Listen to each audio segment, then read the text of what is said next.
السلام علیکم ناظرین، امید ہے آپ خیریت سے ہوں گے۔ آج کا ہمارا ولاگ ایرانی صدر کے حوالے سے ہے کہ جو ہیلی کاپٹر حادثہ میں اپنے 8 ساتھیوں سمیت اس دنیا سے رخصت ہو گئے۔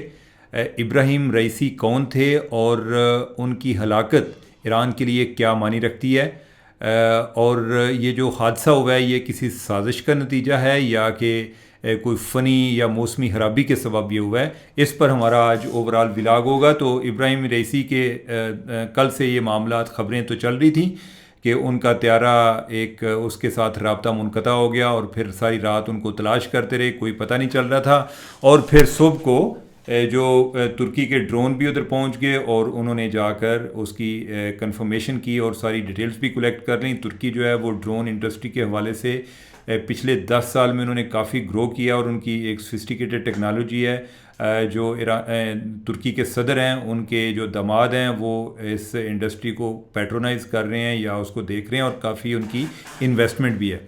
اب یہ ہے کہ ایرانی صدر کے ساتھ جو لوگ اس ہیلی کاپٹر میں سوار تھے ان کے وزیر خارجہ بھی تھے، ایک جس صوبے میں انہوں نے ایک ڈیم کا افتتاح کیا تھا اس کے گورنر بھی تھے، جو آیت اللہ خامنائی ہیں ان کے ایک نمائندے بھی ان کے ساتھ تھے، ان کے اپنے جو سیکیورٹی گارڈ ہیں ان کا جو ایک سربراہ ہے وہ بھی ان کے ساتھ تھے، 2 پائلٹ تھے اور ایک ٹیکنیشین تھا۔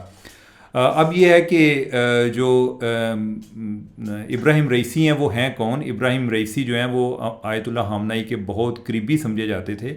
انہوں نے مشہد کا علاقہ آپ نے سنا ہوگا، ادھر سے ان کا تعلق تھا، اور انہوں نے ابتدائی تعلیم جو ہے وہ مذہبی تعلیم حاصل کی اور انقلاب ایران کے جو لوگ تھے ان میں ان کا شمار ہوتا تھا۔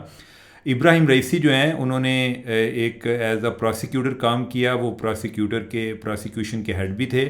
انہوں نے بہت سارے لوگ جو کہ اینٹی انقلاب تھے، جو امام خمینی کے خلاف تھے، زیادہ تر جو ایک بائیں بازو کی سیاست کرنے والے تھے، ان میں سے بہت سارے لوگوں کو جو سزائے موت ہوئیں، تقریباً کو 5000 لوگ تھے، اور ان کے ڈیتھ وارنٹس پر جو سائن کیے اس کا الزام بھی ابراہیم رئیسی پہ آتا ہے، کیونکہ انہوں نے ایز اے جج بھی پریزائڈ کیا، جو اس ٹائم جو ٹریبیونل وغیرہ بنے ہوئے تھے۔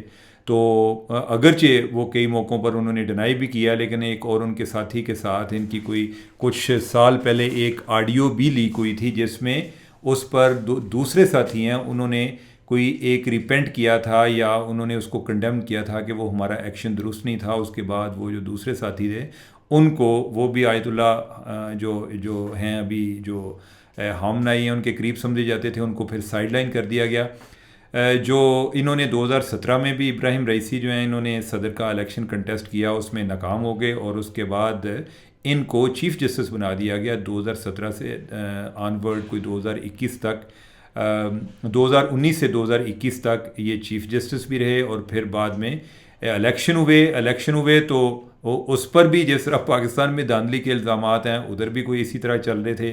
ان کی ایک کونسل ہے جو کہ کینڈیڈیٹس کلیئر کرتی ہے، کیونکہ ادھر جو ان کے امام صاحب ہیں خامنائی، ان کا ایک سب سے زیادہ انفلوئنس سمجھا جاتا ہے، صدر کی حیثیت اس کے بعد آتی ہے، وہ ان کے جو ایک ریاست کے سربراہ تصور کیے جاتے ہیں اور جو نظریاتی سرحدوں کے محافظ بھی تصور کیے جاتے ہیں، اور یہ جو پاسداران انقلاب ہیں، ایک ریولوشنری گارڈ جو ہیں ان کے بھی، وہ بھی ڈائریکٹ ان کی کمانڈ میں ہوتا ہے۔ تو جو کینڈیڈیٹس ایلیجیبل ہوتے ہیں اس طرح کے عہدوں کے لیے، وہ بھی انہی کی بنائی ہوئی کونسل جو ہے وہ ان کو کلیئر کرتی ہے۔ تو ان کے جو مخالفین تھے، جو زیادہ تر تھے یا جو ان کو ایک ٹف کنٹیسٹ دے سکتے تھے، ان کو بھی سب کو سائیڈ لائن کر دیا گیا۔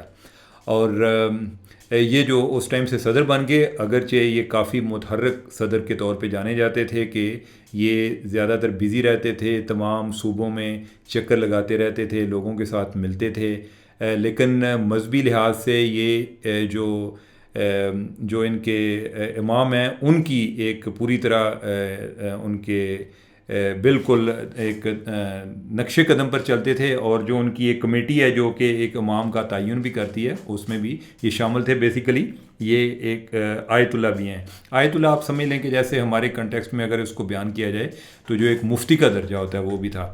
تو جو انہوں نے ایجوکیشن حاصل کی، میرا ان کے ساتھ جو ایک واسطہ پڑا، واسطہ اس سینس میں پڑا کہ ان کو جاننے کی تھوڑی بہت کوشش کی، وہ یہ تھی کہ جب حال ہی میں انہوں نے ایک پاکستان کا دورہ کیا تو ان کو ایک اعزازی پی ایچ ڈی دی گئی کراچی یونیورسٹی سے. مجھے اس پہ ذرا افسوس بھی ہوا کہ ہم نے کوئی بھی بندہ آتا ہے باہر سے تو اس کو ایوارڈ دیے جاتے ہیں یا کسی کو ڈگری عنایت کر دی جاتی ہے, لوگ بھی اس کو کوئی اتنی اہمیت نہیں دیتے. پھر اس ٹائم میں نے کراچی یونیورسٹی کے جو وائس چانسلر ہیں ان سے بات کی, ان کو پوچھا کہ یہ ڈگری دینے کا آپ کا کیا معیار ہے, تو انہوں نے بھی ان کو مجھے ان کی جو کوالیفیکیشن ہے, جو ان کی تعلیم ہے, اس کے بارے میں بتایا, ڈیٹیل ذرا بھیجی کہ یہ کافی ایک اپنی مذہبی تعلیم کے حوالے سے یہ کافی ایک عالم تصور کیے جاتے ہیں فقہ کے حوالے سے, جو اسلامک لاز ہیں ان کے حوالے سے. تو ان کی وجہ سے ایک کافی ایک خلا پیدا ہو گیا کہ امام جو ایک ہیں آیت اللہ جو خامنہ ہیں, ان کے ایک قریبی دوست جو ہیں اس دنیا سے چلے گئے ہیں. اگرچہ اس حوالے سے ایک مختلف سازشی تھیوریز بھی ہیں. ایک یہ خیال آتا ہے جی کہ جو آیت اللہ کے اپنے ایک بیٹا ہے وہ بھی اسی ایک کونسل میں شامل ہے کہ جس میں یہ بھی تھے ابراہیم رئیسی تھے, جن میں سے آگے کوئی ایک آیت اللہ کا انتخاب کیا جاتا ہے. تو جو موجودہ ہیں خامنہ صاحب, ان کو امام کو اگر وہ اس دنیا سے جب جاتے ہیں تو عین ممکن تھا کہ یہ ان کے ایک جانشین ہوتے. اب ان کے بیٹے کے بھی چانسز ہیں, یہ بھی ایک تھیوری کے طور پہ ضرور بات چلتی ہے. ابھی جو محمد مخبر آئے ہیں جو نائب صدر تھے, وہ بھی انہی کی لائن کے اور اسی اسکول آف تھاٹ کو ریپرزینٹ کرتے ہیں, اور جو امام ہیں ان کے بہت قریبی تصور کیے جاتے ہیں. تو لہٰذا سے ایک طرح سے یہ ہے تو ایک ان کی ایک تسلسل ہی ہے جو چیزیں پہلے چل رہی تھیں. اب سوال یہ پیدا ہوتا ہے کہ کیا یہ حادثہ ایک سازش تھا؟ کل سے یہ باتیں گردش کر رہی ہیں کہ جو یہ سازش تھا اسرائیل والے ان کے حوالے سے بھی, باقی ممالک کے حوالے سے بھی, کیونکہ ایران پر پابندیاں بھی ہیں. ایون جو ایرانی پریزیڈنٹ ہیں ان پر ٹرمپ نے بھی ایک ٹائم پر پابندی لگائی تھی جب وہ صدر تھا. یورپین یونین کی طرف سے بھی پابندی, جو ابھی مخبر ہیں ان پر پابندیاں لگی تھیں, گو کہ بعد میں یورپین یونین نے وہ ہٹا لی تھی. تو اس تناظر میں جب لوگ دیکھتے ہیں تو وہ سمجھتے ہیں کہ یہ کسی سازش کا نتیجہ ہے.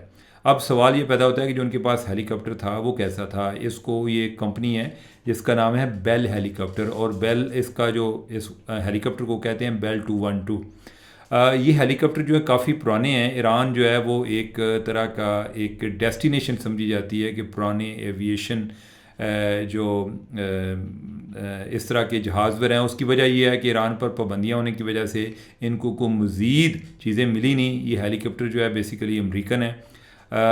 یہ کئی دفعہ حادثات کا بھی شکار ہوا ہے. اسی کمپنی کے ایک ہیلی کاپٹر پچھلے سال ایک متحدہ عرب امارات میں بھی حادثے کا شکار ہوا. اس سے پہلے 2018 میں ایران میں اسی کمپنی کا اور یہی 212 جو ہے ماڈل, یہ بنا ہوا ہیلی کاپٹر ایک مریض کو کوئی لے کے کسی دوسری جگہ پہ ٹرانسفر کر رہے تھے, تو اس دوران یہ حادثے کا شکار ہو گیا. اب ان کو مسائل یہ کافی آ رہے ہیں کہ ان کے پاس کوئی جو نہ کوئی ان کو امریکہ کی طرف سے اسپیئر پارٹس مل رہے ہیں, کوئی لوکل لیول پہ جو اپنا کوئی جگاڑ لگا رہے ہیں وہی کر رہے ہیں. یعنی کہ اس کے علاوہ ان کو یہ کافی چیلنجز آ رہے ہیں. اور ایران میں 1979 سے جب سے انقلاب آیا اس سے لے کے ابھی تک مختلف فضائی حادثوں میں کوئی 2000 افراد ہلاک ہو چکے ہیں. تو اس کا ایک سبب یہ بتایا جاتا ہے کہ جو مختلف ٹائم پر جو ان کی پابندیاں لگی ہیں اور ان کے پاس کوئی نئے ایکوپمنٹس نہیں ہیں, کوئی نئے جہاز نہیں ہیں, وہ پرانے جو ہیں وہ انہی کو چلا رہے ہیں, یا خاص طور پہ جو زیادہ تر جو اسپیئر پارٹس کا ایشو آتا ہے اس کی وجہ سے انہیں کافی مسائل پیش آ رہے ہیں. تو اس ہیلی کاپٹر کے حوالے سے بھی یہی بات چلتی ہے کہ یہ ہیلی کاپٹر جو ہے وہ ایک کوئی فنی خرابی کا سبب کوئی موسمی خرابی کا سبب قرار دے رہا ہے کہ اس وجہ سے یہ حادثے کا شکار ہوا ہے. اس ہیلی کاپٹر کے حوالے سے آتا ہے کہ جس کنڈیشن میں ہے یہ پہاڑی علاقوں میں یا کسی اس طرح کے جدھر کوئی ایک موسمی کوئی خرابی پیدا ہو سکتی ہے ادھر یہ جا ہی نہیں سکتا. اور کو جا کے ایک صدر جو ملک کا سب سے اہم ترین ایک شخص سمجھا جاتا ہے, عہدیدار سمجھا جاتا ہے, وہ اس میں سفر کر رہا ہو تو وہ اسی طرح کے جیسے اپنے رسک پر ہی سفر کر رہا ہوتا ہے. تو اب یہ ہے کہ فنی خرابی کی وجہ سے مجھے بلکہ یاد آ رہا تھا کہ جب 1979 میں انقلاب آیا اور اس کے بعد کافی امریکی سفارتکار جو ہیں اور شہری وہ ادھر ایران میں یرغمال بنے ہوئے تھے. امریکہ ایران ان کو چھوڑ نہیں رہا تھا. تقریباً کو 52 لوگ تھے. تو امریکہ نے ایک آپریشن کیا جس کے تحت انہوں نے کوئی تقریباً 6 جہاز بھیجے, جس میں سے کچھ ہیلی کاپٹر تھے کہ تاکہ اپنے لوگوں کو وہ کسی طرح ایویکیویٹ کریں، ریکور کریں. ان میں سے کوئی 2 ہیلی کاپٹر جو ہیں وہ رستے میں کوئی گر کے تباہ ہو گئے، اور ایک جو ایئر کرافٹ تھا وہ تباہ ہو گیا.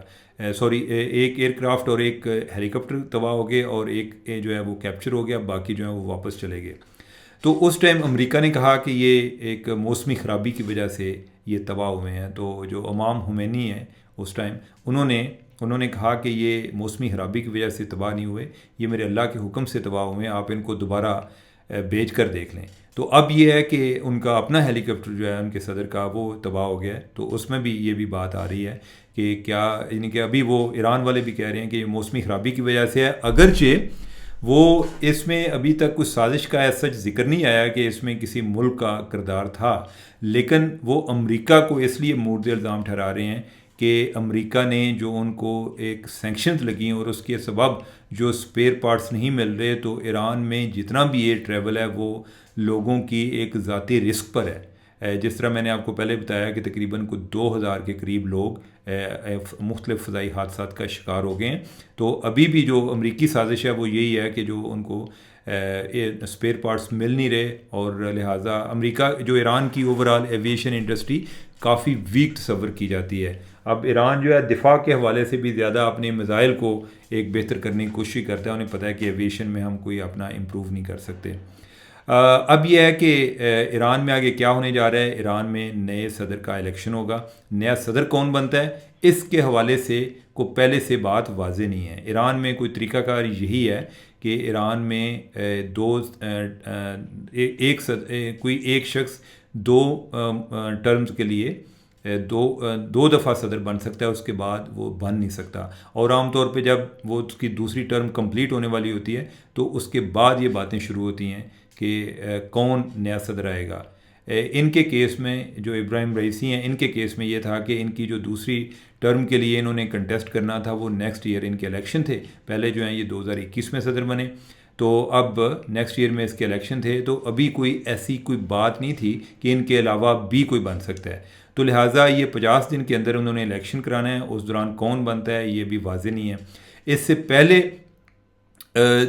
کوئی 1981 میں ایسا ہوا کہ ایک صدر تھے اور ان کی امپیچمنٹ ہوئی تو ان کو فارغ ہونا پڑا، اور اس کے بعد جو صدر بنے وہ کسی حادثے کا شکار ہو گئے.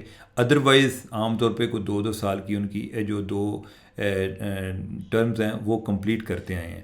تو اب ایران کے حوالے سے صورتحال جو ہے آنے والے دنوں میں دلچسپ ہو رہی ہے. دلچسپ سے مطلب یہ ہے کہ اس میں ہمارے لیے بھی لرننگ ہے کہ وہ کس طریقے سے یہ اپنے اس طرح کے ڈیزاسٹر کو مینیج کرتے ہیں. ایک ان کے لیے ایک پولیٹیکل کرائسس بھی پیدا ہوا ہے. وہ جو رائٹ ونگ لوگ ہیں ان میں بہت زیادہ مقبول بھی تھے، اور اسی طرح جو ایک ماڈریٹ طبقہ تھا اس میں وہ کافی ایک متنازع بھی تصور کیے جاتے تھے. جس طرح میں نے بتایا کہ ان کی جو سزائے موت ہے کہ ڈیتھ وارنٹس پہ سائن کرنے کے حوالے سے، اور ابھی کوئی 1-2 سال پہلے جو عورتوں کی موومنٹس چل رہی تھی اس طریقے کو جس انداز میں سپریس کیا گیا اس میں بھی ان کا کافی کردار سمجھا جاتا ہے. بہت سارے ایسے ایرانی جو کہ ڈوئل نیشنل تھے ان کو وہ ایک فارن ایجنٹ تصور کرتے تھے، اور ان کے خلاف بھی انہوں نے کافی ایکشنز لیے تھے. تو لہٰذا ایک طرح کا مکس ری ایکشن ہے ایران کے اندر بھی، اگرچہ چونکہ ادھر ایک ہارڈ لائنرز جو ہیں ان کا ایک اوور آل ہولڈ بھی ہے، زیادہ ایک میجارٹی میں بھی ہیں. تو ایران میں اس ٹائم ایک کافی ایک ماتم کا سماں ہے. جو ابراہیم رئیسی ہیں ان کی میت کو پہلے جسد حاکی کو پہلے تبریز میں لے کر جایا جائے گا. تبریز میں اس لیے لے کر جایا جائے گا کہ تبریز میں وہ جو ان کی آگے ڈیسٹینیشن تھی جدھر انہوں نے جانا تھا تبریز میں تھا. تبریز میں ان کا جنازہ ہوگا، پھر ان کو ایران میں لے کر جایا جائے گا، تہران میں لایا جائے گا. تہران میں ان کا جنازہ ہوگا، پھر ان کا جو علاقہ ہے صوبہ مشہد ادھر لے کر جایا جائے گا، اور پھر ان کی ادھر بھی جنازہ ہوگا، اور اس کے بعد ان کی تدفین ہوگی. تو ناظرین اس موضوع پر آج ہمارے پاس جو کچھ تھا وہ ہم نے آپ کو پیش کر دیا. مجھے اجازت دیں. اللہ حافظ.